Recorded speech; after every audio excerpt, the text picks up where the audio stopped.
So I just kind of want to go over how we properly, morning Linda, how we properly get the information to run the quotes going forward. Because before we were really just after the birthday.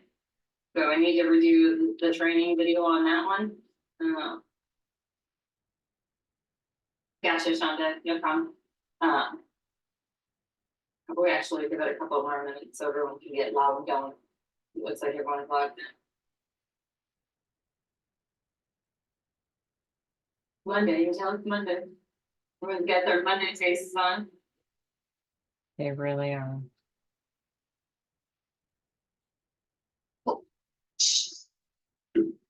Good morning. Morning.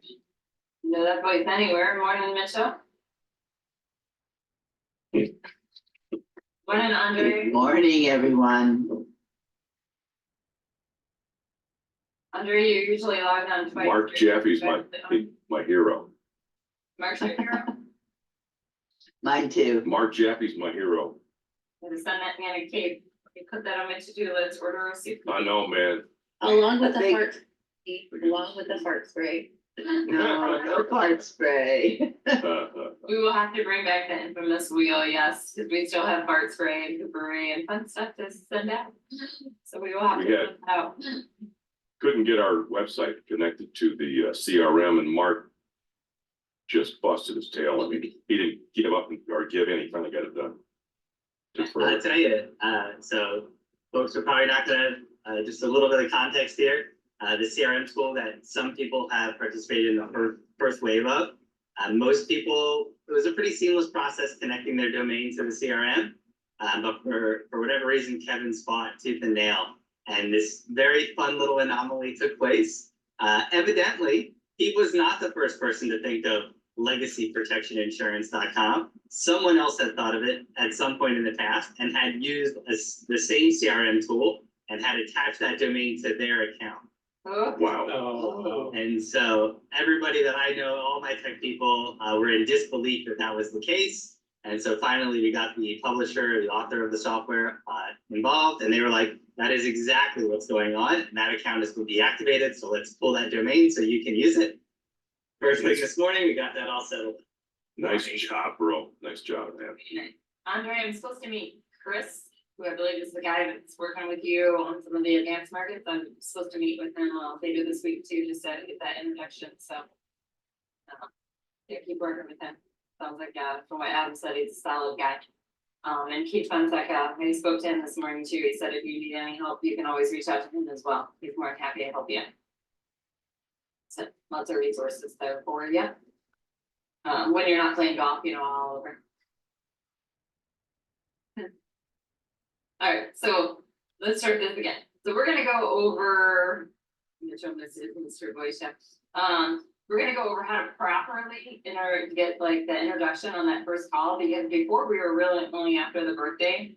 With the quoting tool, we really need a lot more information. So we kind of did a video last week that, Mark calling a call lead. But we just wanna, make sure everyone is on the same page, because you do have to have accurate information, because GTL and Prosperity are both proprietary plans, just like SBLI was. So we cannot run stuff through them and hope that it goes through.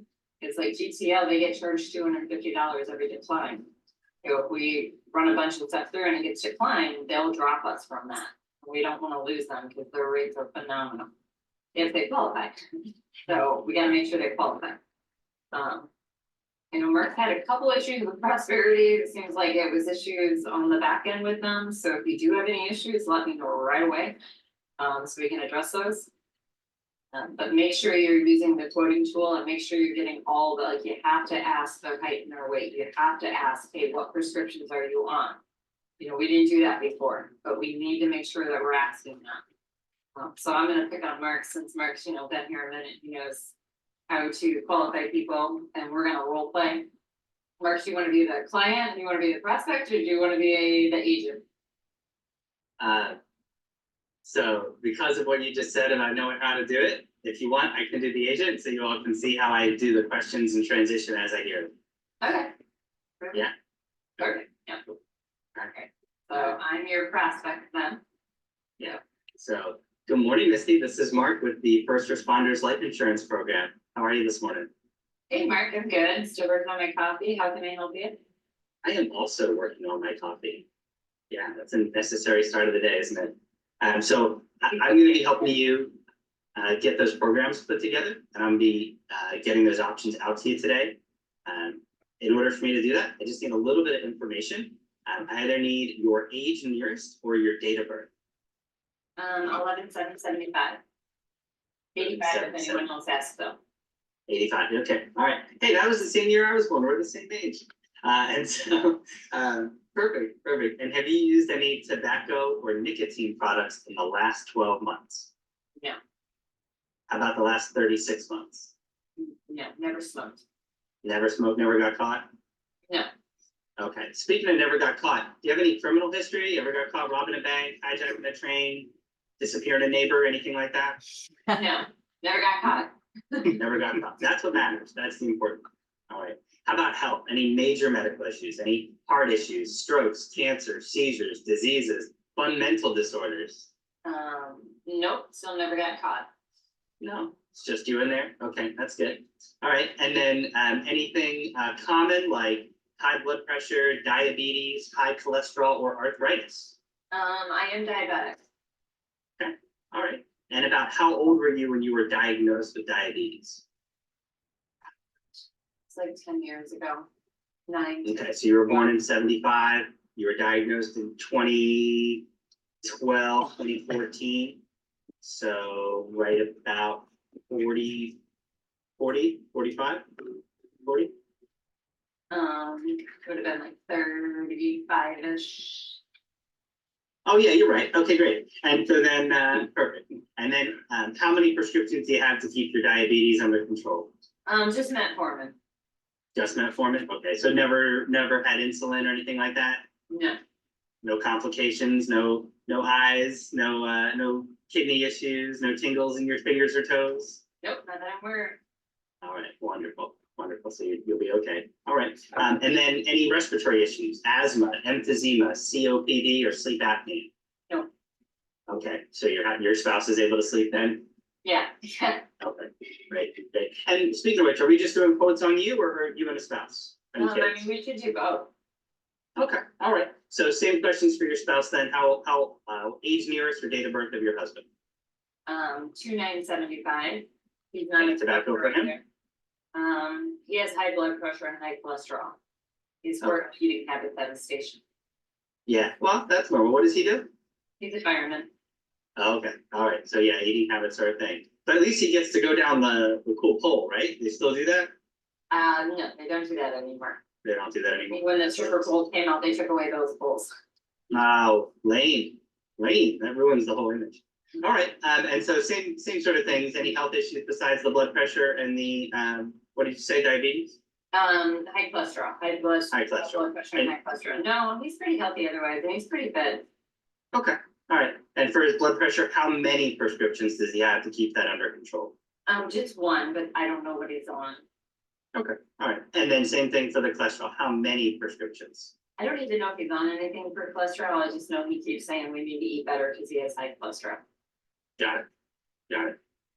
Okay, all right. And then what do you do for a living? I know you said he's a firefighter. I'm a mom. That's pretty dangerous. It is. Your kid's big enough to get to the night block? I'm so sorry. There's a squirrel like hanging on my window right now. Literally going oh. Totally random. Very random. I don't think I've ever seen a squirrel stick its tongue out. That's awesome. Yeah. Just go. It was just very random. Sorry, guys. No, that's great. That's great. So so that's pretty much all the health questions that I have for you. Since neither of you are criminals and neither of you are on the precipice of death, the next thing to do is for me to go ahead and get these options out to you. Because you are both so young, I do need to ask, what is the most important thing that this coverage were to do if one of you were to die today? Let's say we got a plan in place, one of you didn't come home tonight. What is it most important that this coverage does? I mean, for me, it's obviously because he's the breadwinner, I need to make sure that I have everything paid. For him, it would be to make sure that he had somebody to help take care of the kids, so he'd have to pay for, somebody I'm not coming back from my grave to do that. So, To do that, yeah, sure. So I just want to unpack that real quick, because I know how it goes at my house. Does your husband do any of the cooking? yes, actually, He does, okay. Does he do any of the cleaning, like the dishes or the laundry, like the folding and the putting away of the laundry? that's adorable. You wouldn't even know where to begin. Yeah, yeah. And what about the shuttling of the kids to and from school and practices and all the things the kids need? Does he do that, or do you do that? Yeah, no, that's a me job. Okay, so could you count on one hand or two hands, or do you need more hands to all the people he would have to hire to replace you? Oh, gosh, yeah, we need an army. Okay, all right. So ballpark, just so that I have an idea where we're going, I'm gonna give you a bunch of options, but I want an idea of where we're going. Either, like if he were to go first, what would be the monthly income or annual income that your household would lose? I mean, we lose like 100,000 a year. Okay, all right. And how old is your youngest? 7. 7, okay. So we need to make sure that income's replaced for at least 10 years, Yeah, at the very least. yeah, I gotta get through school at least, yeah. All right, Very I have a pretty good idea what I need to do for you. I'll see what we can get you qualified for. I've got your email address here, mistysintron.life@gmail.com. Is that the best email for you? Yep, that's the best one. All right, it's gonna take me about 20-30 minutes to get all this together. And then I'm gonna wanna go through it with you, make sure you understand the different options, answer any questions that you have, so that you and your husband, did you tell me his name? Jason, So that you and Jason can make an educated decision about how to protect one another, or whatever life throws your way. What time today would I be able to call you and speak to both of you? today's no good because he's on shift, so maybe tomorrow, let's say 1 o'clock in case he has to come home and sleep, because you never know what this day is gonna bring. So since he's on call, he may have some late calls, so he may have to come home and get some rest. So let's say. And 1 are you o'clock. Eastern, Yeah, we're are you Eastern Standard Time? Yeah. Okay, all right. Listen, I actually have an appointment tomorrow at 12:45 that I'm expecting to run a little bit into 1 o'clock. Would you be available? Like, could you make sure he's awake at 1:30, 1:45? Why don't we do 2 o'clock just to be safe then? Okay, and you don't foresee any reason, like, he should be home and rested and be able to be awake and, Yeah. Can't Okay. guarantee what mood he'll be in, but yes. yeah, and you don't have to run and get the kids from school or anything? No. Okay, all right, so go ahead and save my number. What popped up when I was this morning? Jackie Insurance Agency, Perfect, so just go ahead and save that number, and then what time are you expecting my call tomorrow? 2 o'clock. Perfect, all right, I'll talk to you and Jason tomorrow at 2. Keep an eye out for that email, I'll get it over to you a little later today. Perfect, thank you. Pretty smooth flow, guys. The only thing that you didn't get was the height and weight. So, yeah, you're absolutely right, I did not get height and weight, and Misty, based on how you answered those questions, why didn't I ask height and weight? Not sure, but I would definitely, because with first responders, you get some big boys. Like I had a few that were like no prescriptions, and I was like, yeah, and then I got height and weight, and we were out of the game. We're like, oh, so I know how expensive it is. Oh, okay, Yeah, some of the, especially fire captains, they're big boys. So you gotta get that height and weight on them, because they may not be on any prescriptions, but their height and weight may knock them out. all right, I'm gonna blame it on the squirrel, my fault.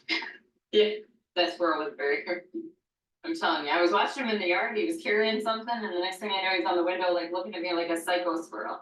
So yes, being a mom is dangerous, because there's psycho squirrels outside my window. But that was pretty good, pretty smooth flow, guys. Sometimes they're in a hurry to try to get as much as you can. But definitely, like, if they seem like they're rushing you off the phone, just say, hey, I'm gonna text you what I need.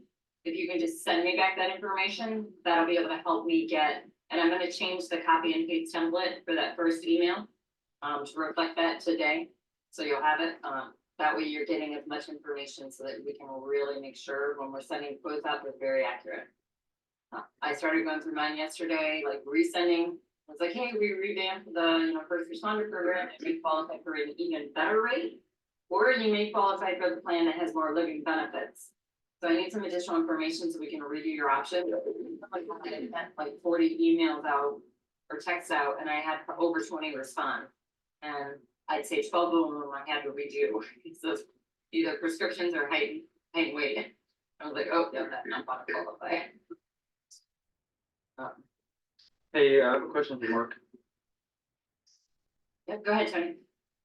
Hey, Mark, so you didn't ask height and weight, which is, it's fine.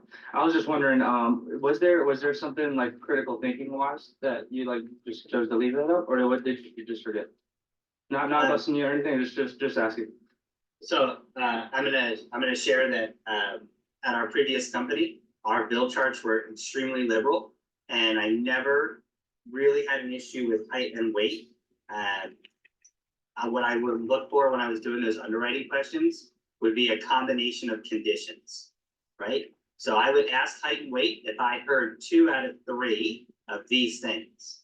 If they had high blood pressure, diabetes, or a respiratory condition like sleep apnea. Okay, if they had 2 out of those 3, I'm asking height and weight. Because generally, if you've got 2 out of 3, you've got some weight on you. Not always, but typically. And so that would be my sort of defining line for whether or not I needed to ask height and weight on that first call. But to Misty's point, the way this quoting tool is and just the sheer volume of carriers and the range of products and the ratings of those products, it is in our best interest to get height and weight so that we can quote them the best plan possible. Awesome, thanks. I could tell you something was going on in Mark's mind over there, so I was like, let me pull that out of there and get it out of your mouth. Really? Yeah, my one lady, like, that was what she responded back right away. She goes, oh, if you're implementing height and weight, she goes, I'm screwed. She said, we have plans for all builds, just tell me what your height and weight is. And she was like 5'2", 260. I'm like, yeah, I mean, I'm 5'2", like 105. So she was like, yeah, Sandy's face says it all. I was like, oh. I was like, yeah, we'll find you something. I was like, but yeah. And then she gave me her prescriptions too, and I was like, yeah, guaranteed issue it is for you, my dear. Oh, like, and I quoted her SBLI before, so I was like, oh. So that was a pretty quick rapport building at the beginning. Is that, I'm a little bit more building rapport. Is that, I mean, I obviously would judge on how much time they have to talk to me, on where that would go. Is that just your style, Mark, or is that how you would go each and every time? Because you were quick. I'm gonna give you a short answer and then I'm gonna explain the answer. Okay, It's a technique I use for posture and control so that they know that I'm busy and I don't have time to engage in 2-hour-long conversations. okay, Okay, so that's the short answer. The long answer is I've sold a lot of things in my life. I spent a lot of time doing jewelry, eyeglass, and watch repair. And that is an extremely emotional conversation. You're standing at the counter with somebody and they're bringing you a piece of jewelry that has an enormous amount of sentimental value to them. You're standing there and you're hearing a story about that piece of jewelry or that watch. And it is important to build rapport and trust, right? And I'm super capable and confident and comfortable doing it. But what we're doing here, it needs to be focused on what they want. It needs to be focused on the service that you provide, right? You go into your mechanic and you don't tell your mechanic the life story about your car, okay, right? got it. To your point, Okay. I am more of a rapport builder. I do bring more of the emotional side out because for me, it's an easier close when I can bring that emotional side out. You know, hey, Linda, this is really important to you. You want to make sure that, you know, I rebuttal back. I'm like, hey, you know, thanks for sharing that with me, Linda. You know, I am a mom, a wife, you know, a daughter too. So I do understand how important it is to, you know, have this protection in place. Like I do a little bit more of that emotional side because then when I get rebuttals, it's easier for me to say, you know, Linda, you told me that your daughter, you know, Samantha, this was important because you don't want Samantha having to come out of care to pay for your burial expenses. You know, I've seen families during an emotional time have to do that, and it causes a great divide when you happen to come up with cash on hand that nobody has while you're dealing with an emotional time in life. Okay, Even if you. each situation is different. Yep, and that's where like even some of those like my lady who, you know, was 5'2", 260, she won 300,000. you know, we have to have that come to Jesus where, honey, you're gonna get 25,000. The 25,000 is gonna cover your burial expenses so that your kids aren't. You know, if we had to set this up when you were younger and healthier. So, which also leads me into, we should talk to your children to get them set up while they're younger and healthier. You know, I'm always looking for those gateways. Do you do that rapport building and that type of conversation? Do you do that when you're doing the fact finding, or do you do that when you present? It depends on the client for me, how willing they're like. I know there's one training call on our thing where the guy didn't even want to give me his birthday, and I think that was one where Brian Ebert, I think you were on that call, that training where the guy didn't want to even give me his birthday.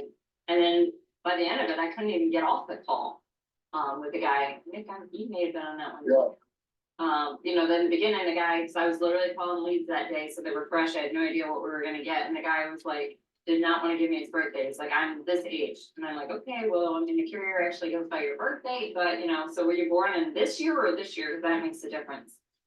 And then he was like, I was born in this year. I'm like, okay, I'm just gonna use June 15th, so it's gonna be a little off, but we're mid-year, so it should be pretty close.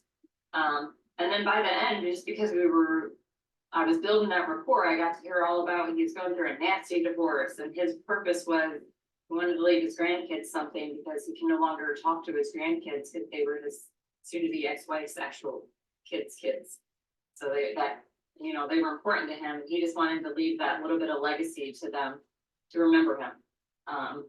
You know, and it was like, and towards the end, I was like, okay, I gotta go. Like, I couldn't get the guy off, but it was just that rapport building early on is what helped me get that information from him. You know, I was just very empathetic. Hey, you know, even joked, I was like, yep, I'm through a nasty divorce myself. You know, hey, how old's your ex? Maybe we could hook your ex up with my ex. Like, what, right?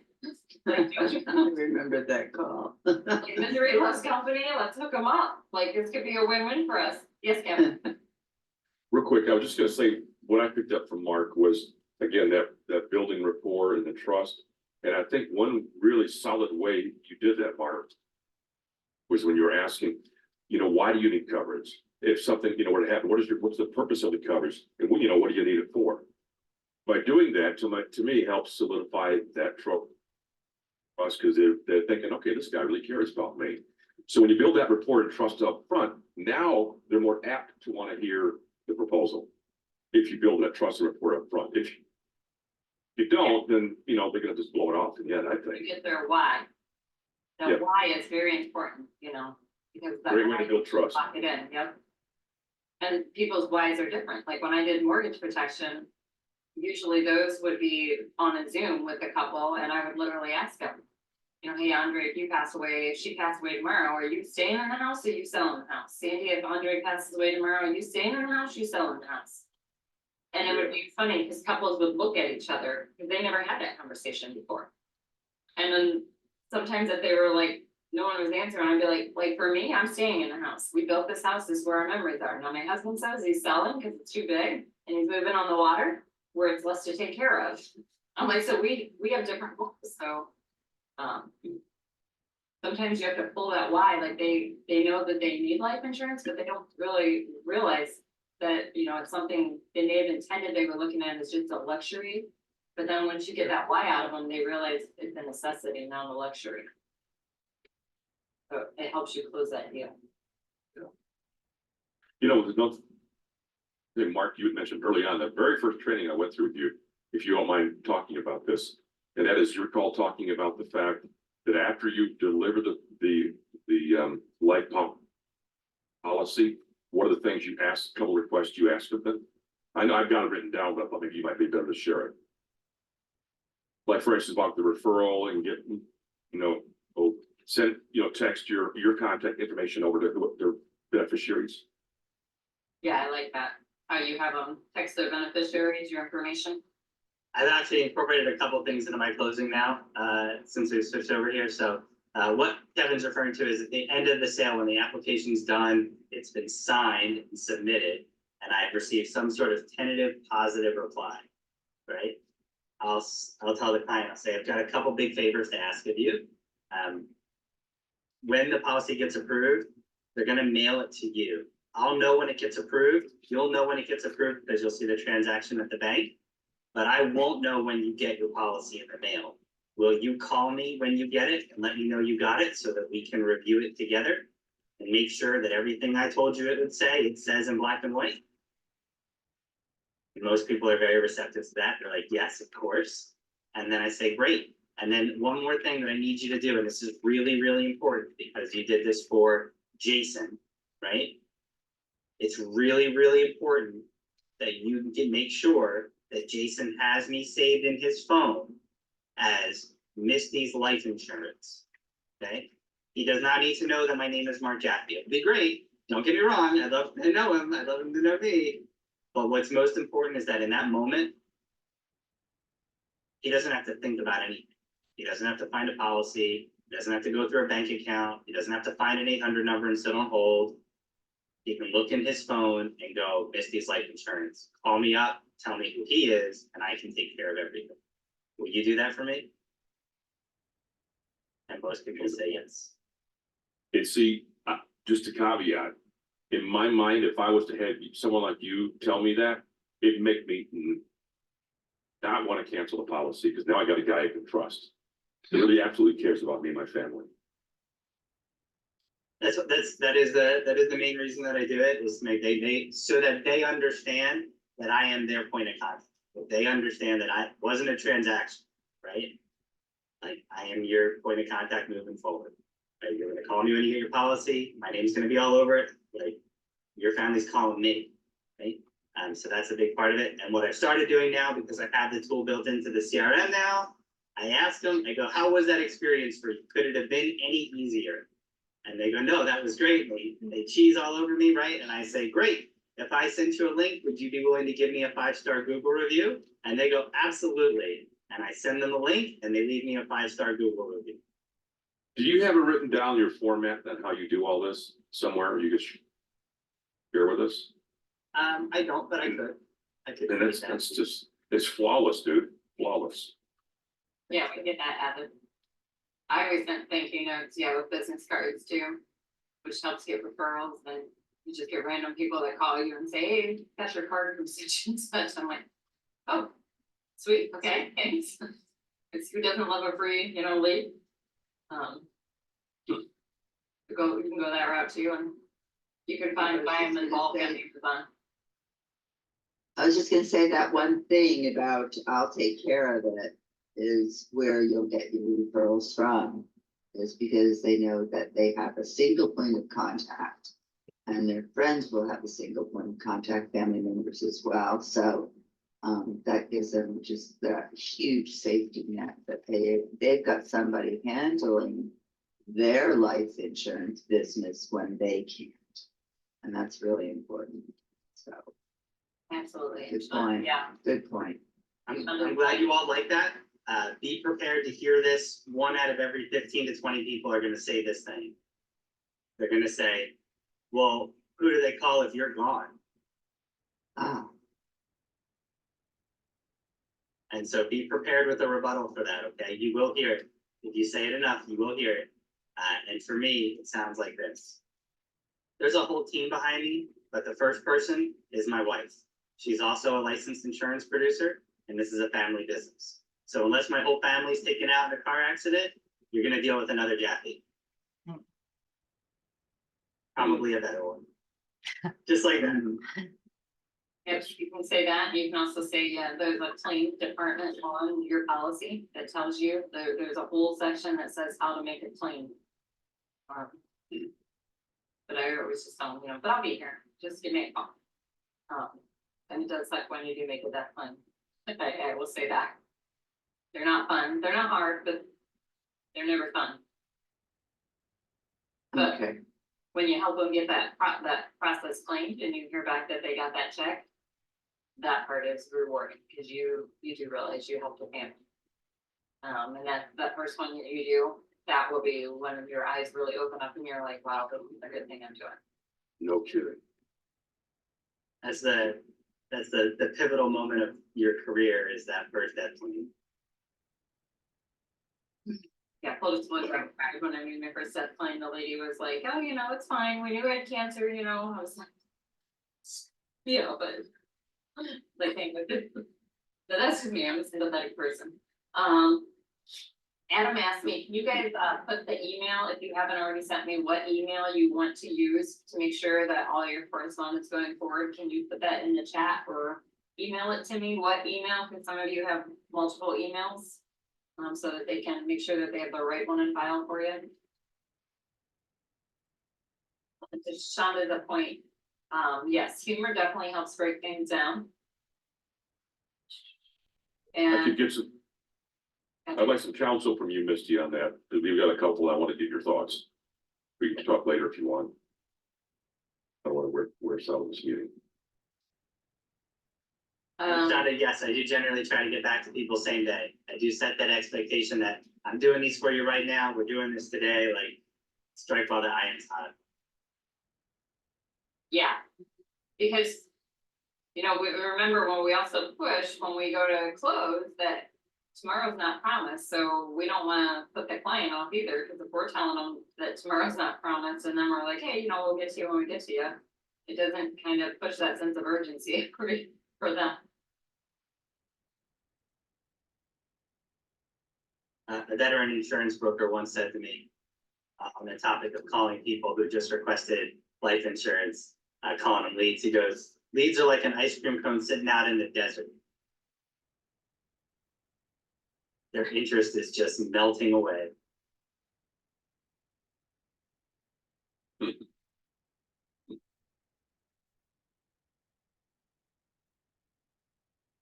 If we get there, we gotta get there. Good stuff. I have technical questions. Bring him on, what do you got? Okay, so on, Sure LC. This red flashing whatever keeps coming up that I need an AHIP certificate on,